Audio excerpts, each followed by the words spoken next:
Hello, and welcome to the Rangers Rabble. This is your pre-match build-up for tonight's Europa League group stage game, Rangers versus Real Betis. Plenty to get through before the game kicks off. Maybe a few surprises in team selection. We'll also hear from Michael Beale as well. I think that we've got that coming up shortly, actually, because he's already spoken to Rangers TV. But first, I'll introduce the cast for tonight. We've got Mark. I feel like I haven't been on ages with Mark, so it's really good to be back with you. Mark, how you doing, my friend?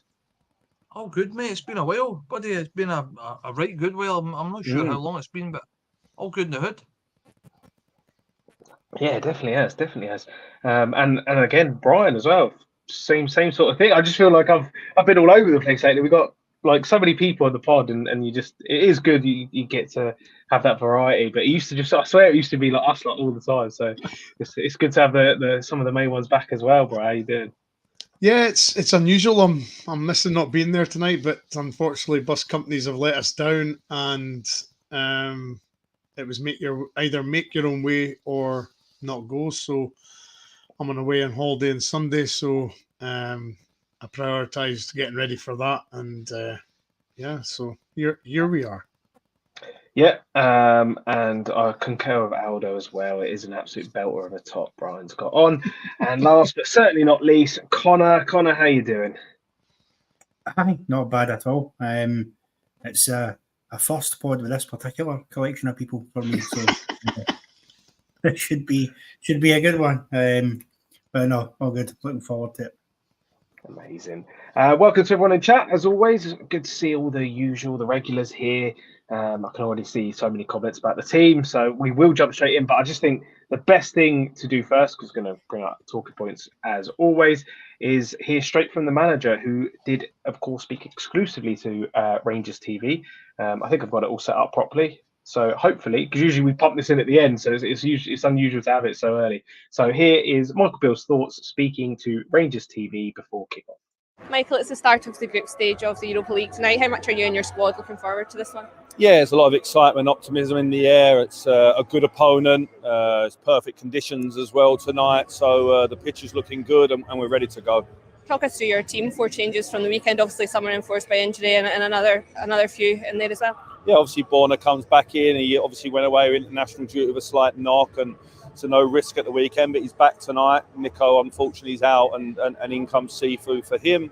So we're looking forward to what he can bring to the team, and yeah, with the width of Rabi and Abdullah Seema, we're hoping that pays in the game. Yeah, what are you looking to see from your side? What's been the key messages heading into this one?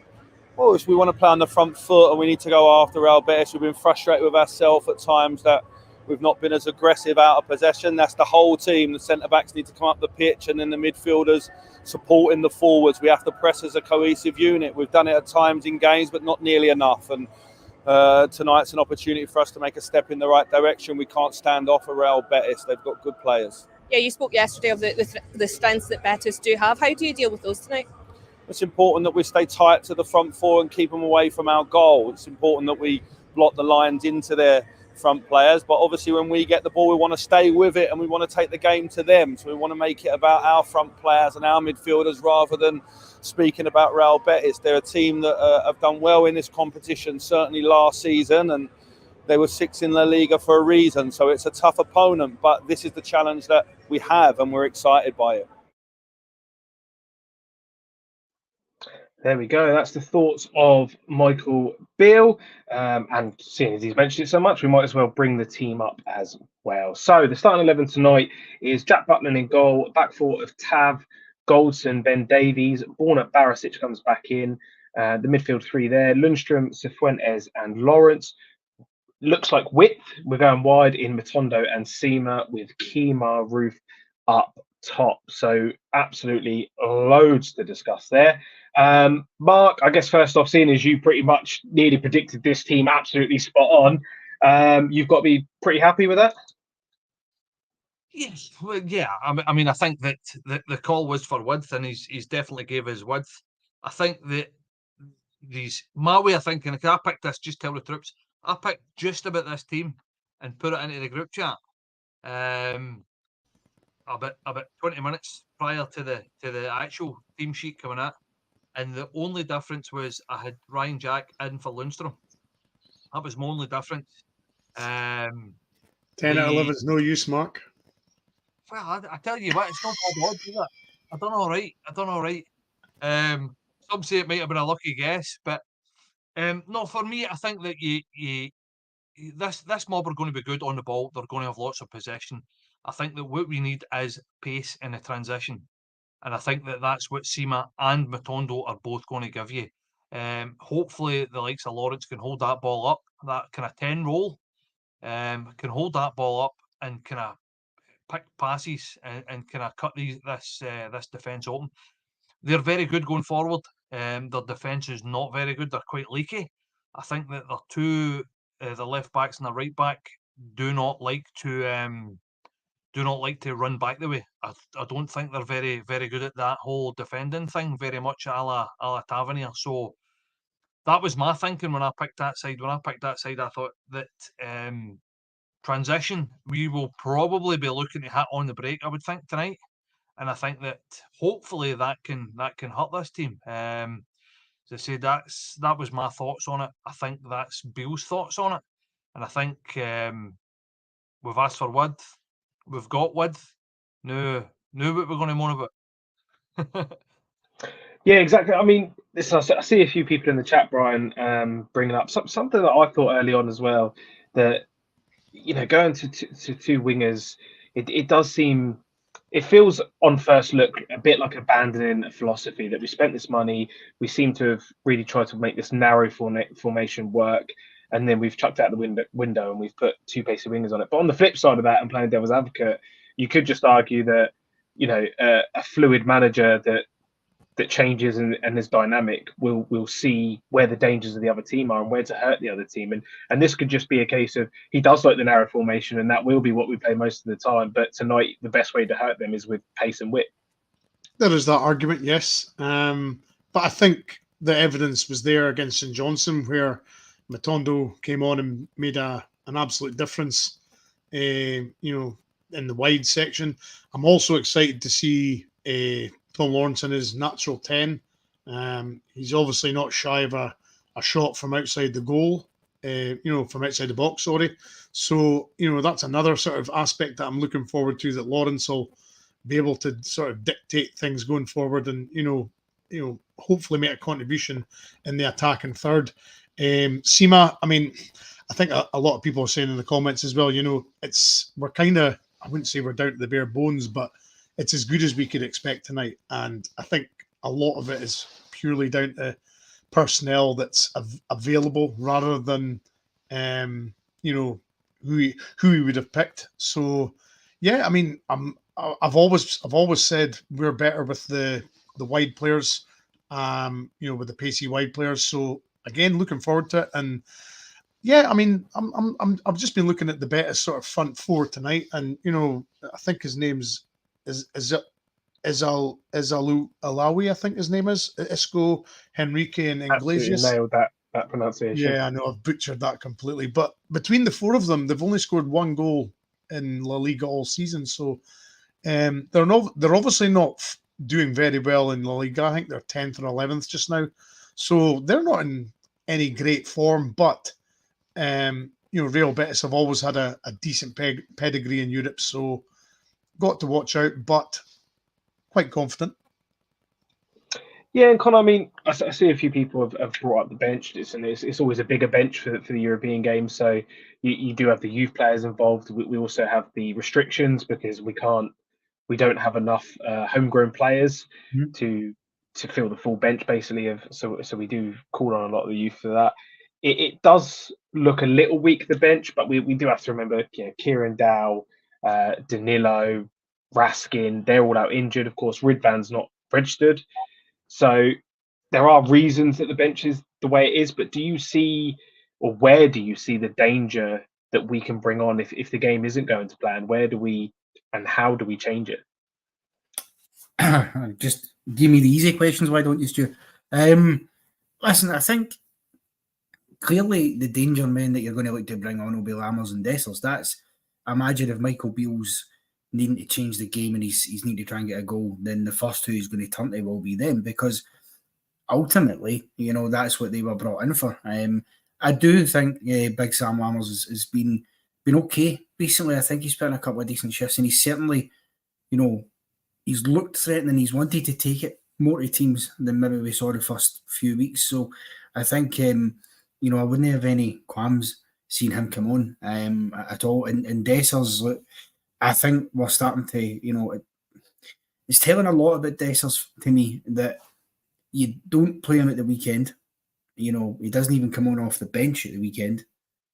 And yet again tonight, you've benched him. Now, listen, I'm delighted with Roof starting. That's how I'd have started that. And I did actually say on the extra last night, I did mention Seema and Matondo potentially starting as well as Fuentes. So not quite as close as Mark, but I certainly got a couple in there.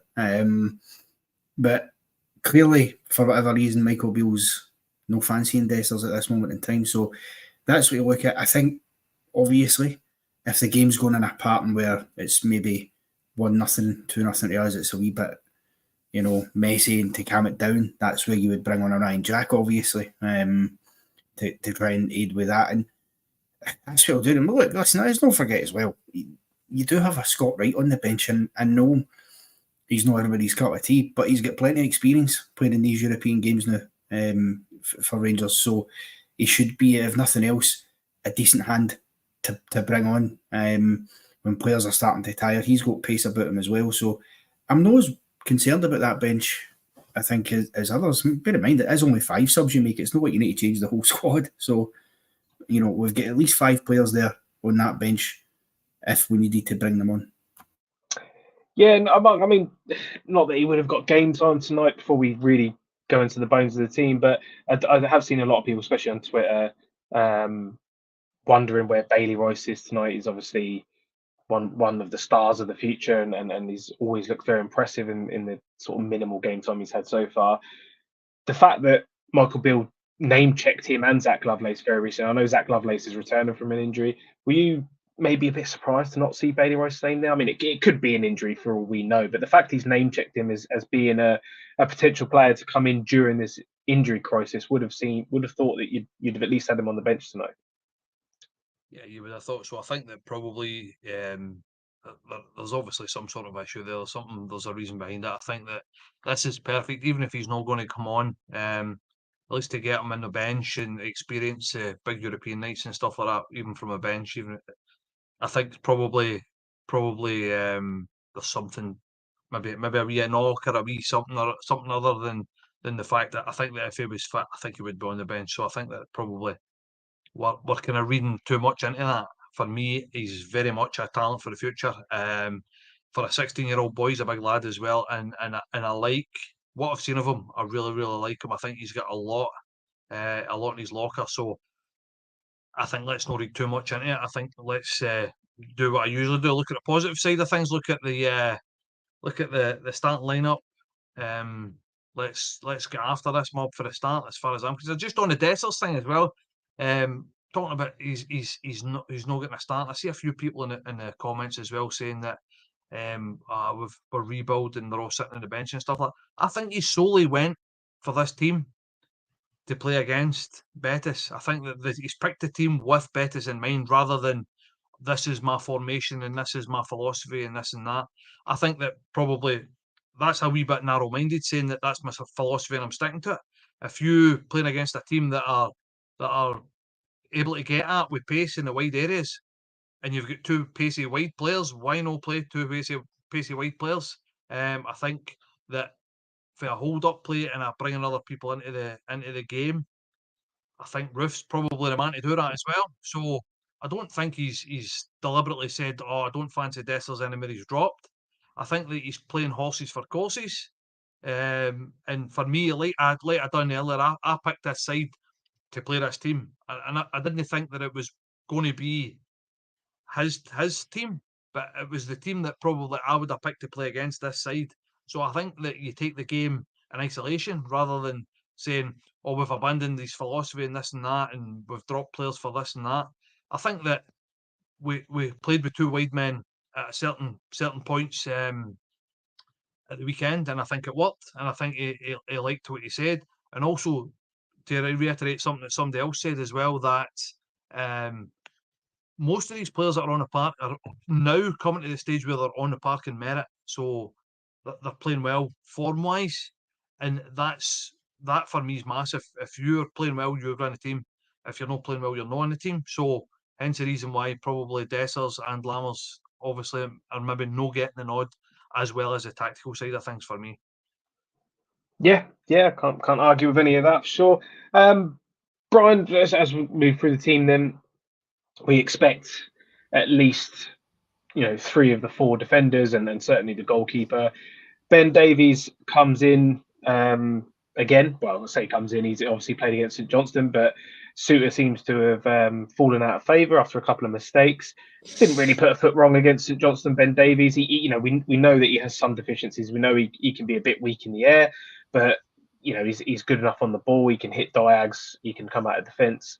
So, how confident are you in Ben Davies? Because again, he's not everyone's cup of tea, and I feel like sometimes Ben Davies gets it a bit unfair because I don't think he's had a real clear run. I mean, there was that stat they said the other night that when he's played with Connor Goldson, Rangers have never lost a game. I think it was that one. I don't want to be called out on that, but I'm pretty sure that's what the commentary team said when Goldson and Davies have partnered each other, that Rangers haven't lost. So he is there on merit, and he is a good player. I think it's just people. You've got to have that 110% commitment. I mean, you've got to be full-blooded playing for Rangers, and he sometimes maybe just has that edge about him where he's like, you can see him pulling out of a 50-50, that sort of thing. But it's got to be bodies on the line at times tonight, at least. Yeah, I mean,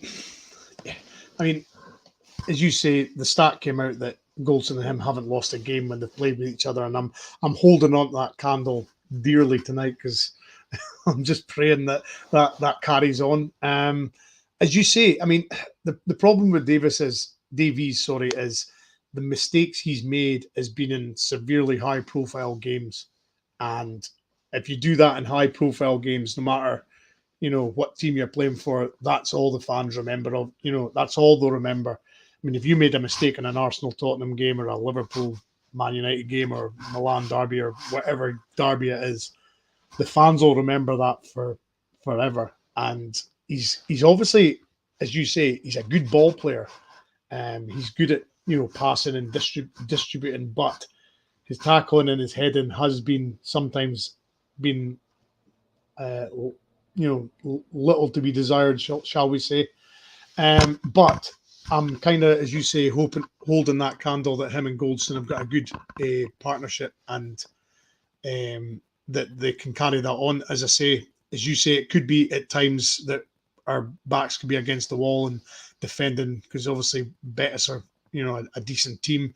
A Spanish team coming into this sort of competition aren't terrible. So it's going to be it could be sometimes, as I say, defending quite a lot, but as you say, they are there on merit. I think possibly injuries are playing a sort of part in that as well.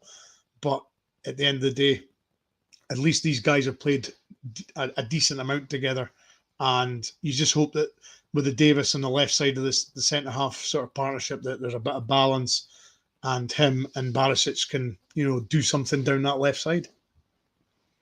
Yeah, I think that's a really good point, the balance, because I think that's one thing. Suter's naturally a right-sided defender, and it's not massively out of position to play on the left side when you're a right-side defender. But having that left foot, I think, really does add the balance to it. It's something that you're probably not going to displace Goldson right now, but I think in the future I'd be quite interested to see what a Davies-Suter partnership would look like.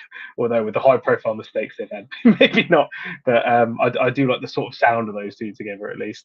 Connor moving up the field then, Lundstrom in. Well, I think we all expected that one, but Fuentes comes back in, which I think was going to be vital because of the unfortunate injury to Raskin, who is, I think he says he's going to be about a month that we're going to be missing Raskin. So that's really, really unfortunate, especially as he just started to look, coming back into his game a little bit after, not the greatest start after last season. But Cifuentes comes back in. Now he's had a bit of a mixed mixed bag for a start. He looked brilliant when he first come on, and then he sort of played out of position a little. But it's a massive game for him tonight, and a chance for him to, at least now with Raskin injured, he can, you're expecting him to play 95, 99% of these games. Chance for him to absolutely cement his place as, a key cornerstone of that midfield. Oh, 100%.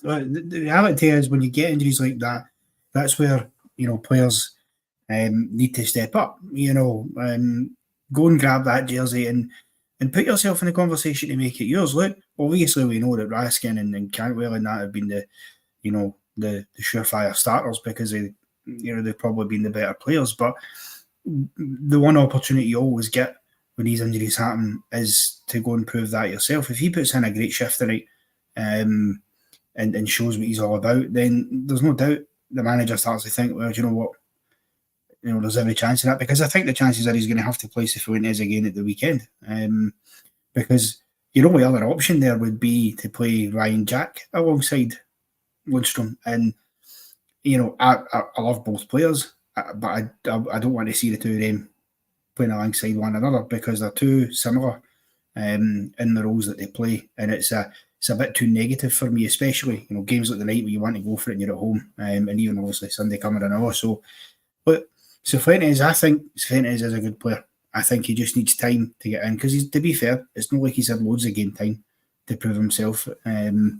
So this is his chance, and it's the same way, Seema and Matondo as well, because we talk about them being, Matondo in particular, an impact player. But again, go and show that you're more than just an impact player off the bench. Prove that you can start a game and have the same kind of impacts that he has been having, and then you take it fair, because I think on paper at least we've got at least two players for every position on the park that you could start. It's just about getting them all to the levels where they're properly competing with each other for that jersey. Yeah, and it's going to make all the difference. It's game time, right?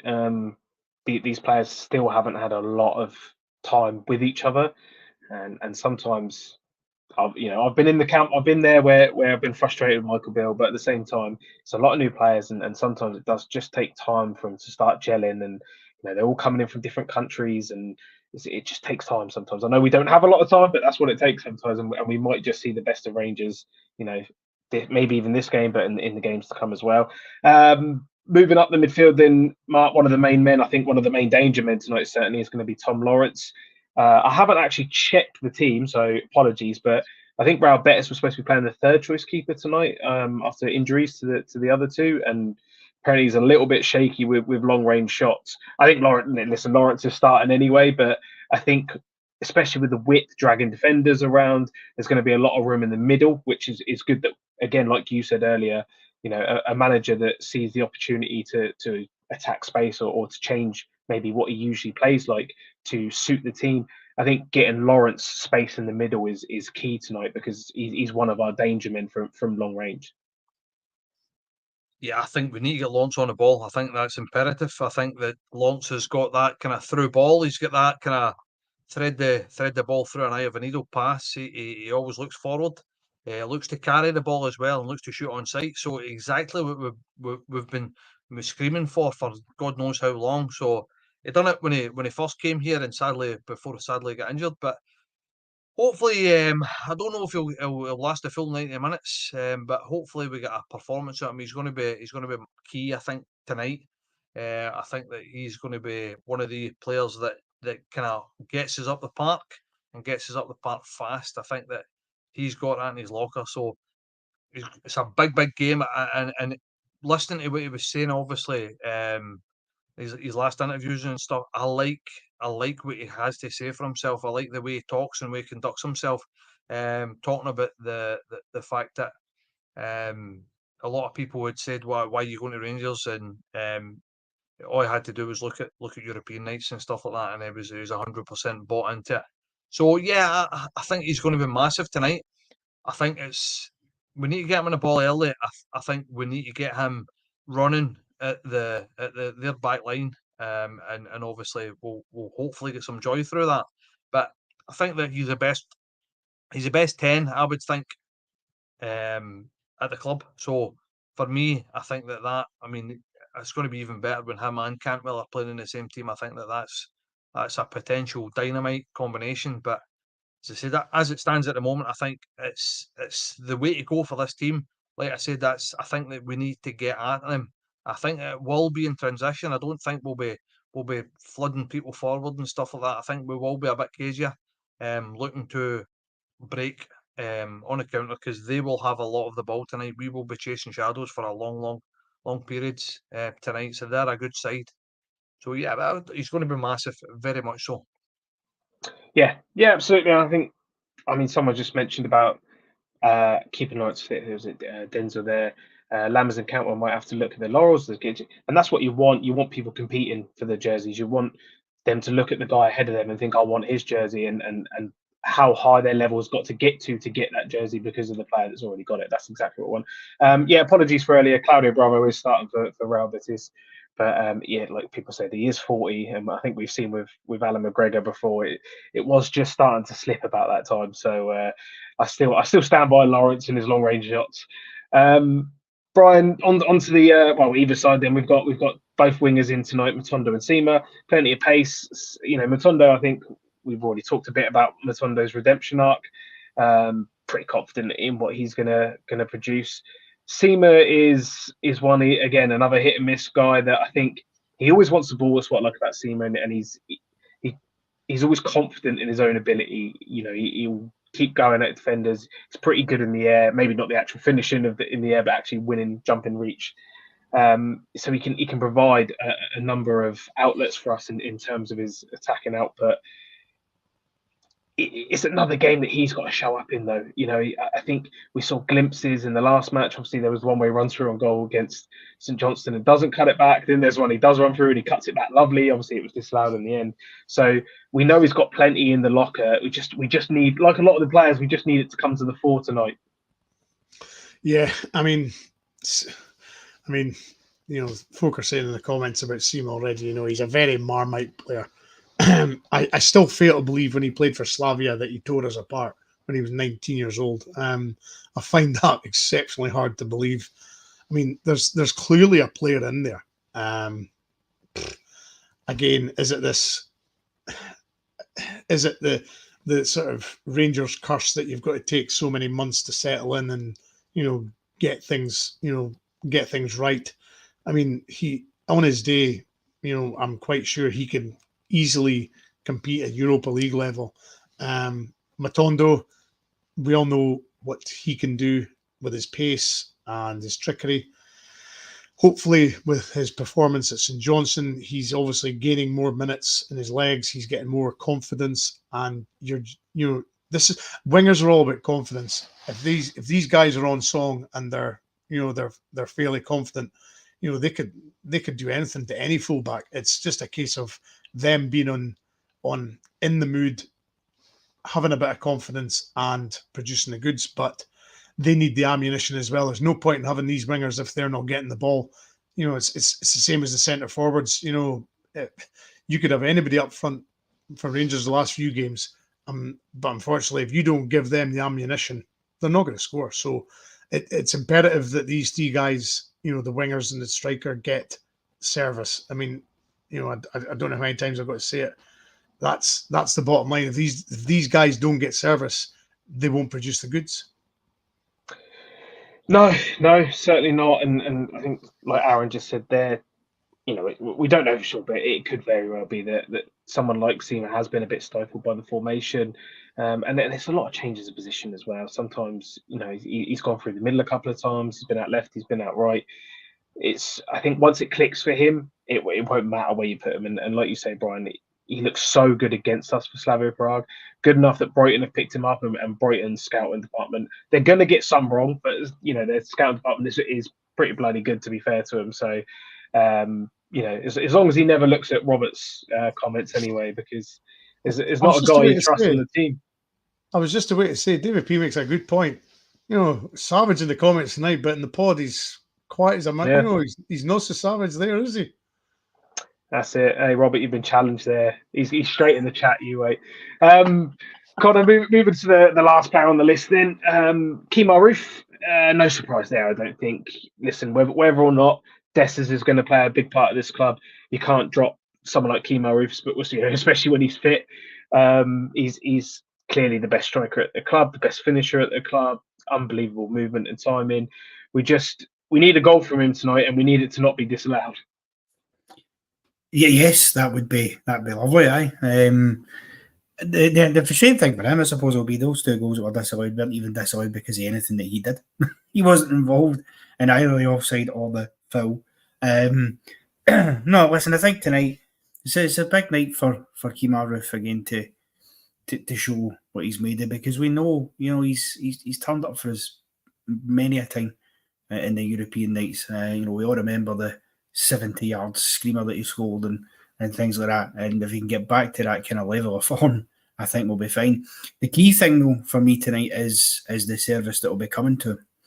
Because although, obviously, Barisic and Tavernier, you expect quality crosses coming in, my only concern is his wide attacking players with Seema and Matondo. I'm not as sure about their quality of delivery into the box, and because they both like to dart in down that byline and then try and cut it back or get a shot away, usually. So, we'll see how that works out. But I think what Kemar Roof does well is he works defenders very well, and he always finds that wee pocket of space.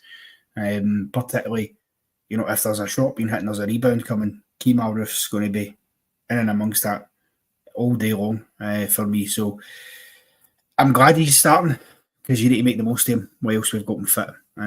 If he could somehow manage to stay fit for a right good period of time and get a good run of games, I think we'll see a lot more of what we know Kemar Roof's capable, because it's been in fits and starts. And if somehow you can keep that man sharp, you're great. I mean, Mark said it before, he's made of chocolate, so you just got to try and protect him a bit. But I genuinely always delighted to see him start, because he's the best striker we've got at the club. And I would argue maybe alongside Kyogo, probably the best striker in the Scottish Premier League on his day. Yeah, no, I wouldn't argue with that. And again, another player is so important to have around the club for the youth as well. Shameless plug, but we've got the interview with Mark Warburton coming, and he says in that how important it is that quality players are at your club, and the youth players are seeing these quality players to see the level they've got to get to. Curry Muncher has just pulled one out. This will be the sort of last one we go on before we get some score predictions. If Plan A of using our pace doesn't work, what is Plan B off the bench? Mark, what do you think of that one? Plan B's an easy one, isn't it? Plan B's get Dessers on, fling balls into the box, try and score that way, pick up second balls. That's Plan B. I don't know. It's no brain surgery. Do you know what I mean? That's for me. And look, listen. See, if you watch Dessers, a lot of the time Dessers, even in Europe, won a lot of head flicks on, won a lot of balls in the air, but nobody ran past him.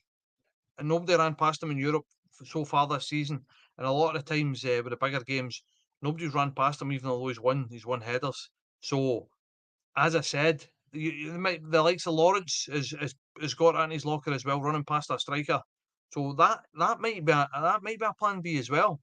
Play the big ball and look for scraps, look for second balls, and try and get us up the park, and try and push them back a wee bit. As I said, I think that the way you're winning this game is they're going to have a lot of possession, and we're going to need to hit them in transition, hit them in a break. Using pace is exactly the way we've set up to play. Whether it works or not might be two different things, but that is what we're looking to do. We're looking to keep it tight, pace and power, running with Fuentes, Lundstrom as well. Although he drops in and makes that a 5 as well, which is something that he does quite well in Europe. As I said, for me, that's what's going to happen. Pace and power, Fuentes.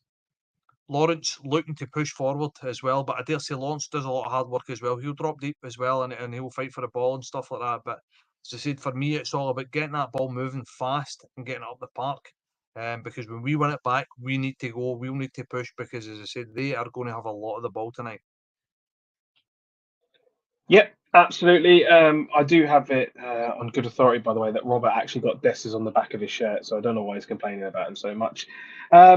So before we get to score predictions, I did have a little message from Martin for everyone, because he's He said he's had a few messages. After said he was going to take the week off basically, but we made sure that the pod was continuing, of course.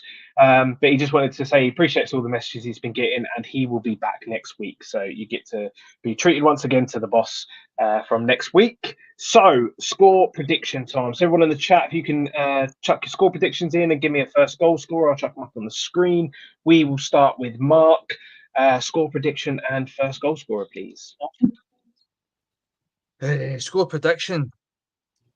Do you want my honest opinion? Or you want me to play with the Yeah, blue let's go tinted honest. glasses? No, well, we go I for think it. I think 2-1 to Betis. I think first Rangers goal scorer will be Matondo. Wow, I thought you were going to go for a draw, so I wasn't actually prepared for you to say 2-1 Betis, I'll be honest. Brian, what about yourself? I'm sort of leaning towards what Caroline said. I'm going to go a 1-0, and I think it'll be Roof. Do you know what? I'm sure Caroline picks Goldson a lot. I hope you're getting this on a coupon, Caroline, because eventually it's going to come in, and you're gonna make it. I swear. Connor, what about you? Well, said it last night, and I'm going to stick with it. I'm going to go 3-2 Rangers, John Lundstrom, because why not? Whether Lundstrom's holding, I don't know, but I have a feeling there's going to be a few goals in this game. Just because I think you've got two defences on the park who are iffy at best. So I think it could be one of the kind of roller coaster games. Do you know what? I was seriously thinking the truth. I didn't want to predict a draw or a loss, right? So I was thinking, I think we can see 2 goals tonight, if I'm completely honest. So 3-2 was my initial prediction, but I'm not going to copy you, Connor. So I'm going to say 3-2. We're going to be hanging on, and then we're going to break away and score for a fourth, and we're going to win 4-2. And I'm going to go Kemar Roof as well for the first goal there. So that is your pre-match build-up, up to date with the team, and pick the bones a little bit, but the time is fast approaching, so go away, get your beers, get your drinks, and everything else, and get ready. We will be back about 5-10 minutes after the match to pick the bones of it, to pick the bones of a Rangers win and a great start to the Europa League. Thanks to Mark, Connor, and Brian for joining me. Thanks to all the chat for all your comments and everything else, and we'll see you straight after the game. Come on, Rangers.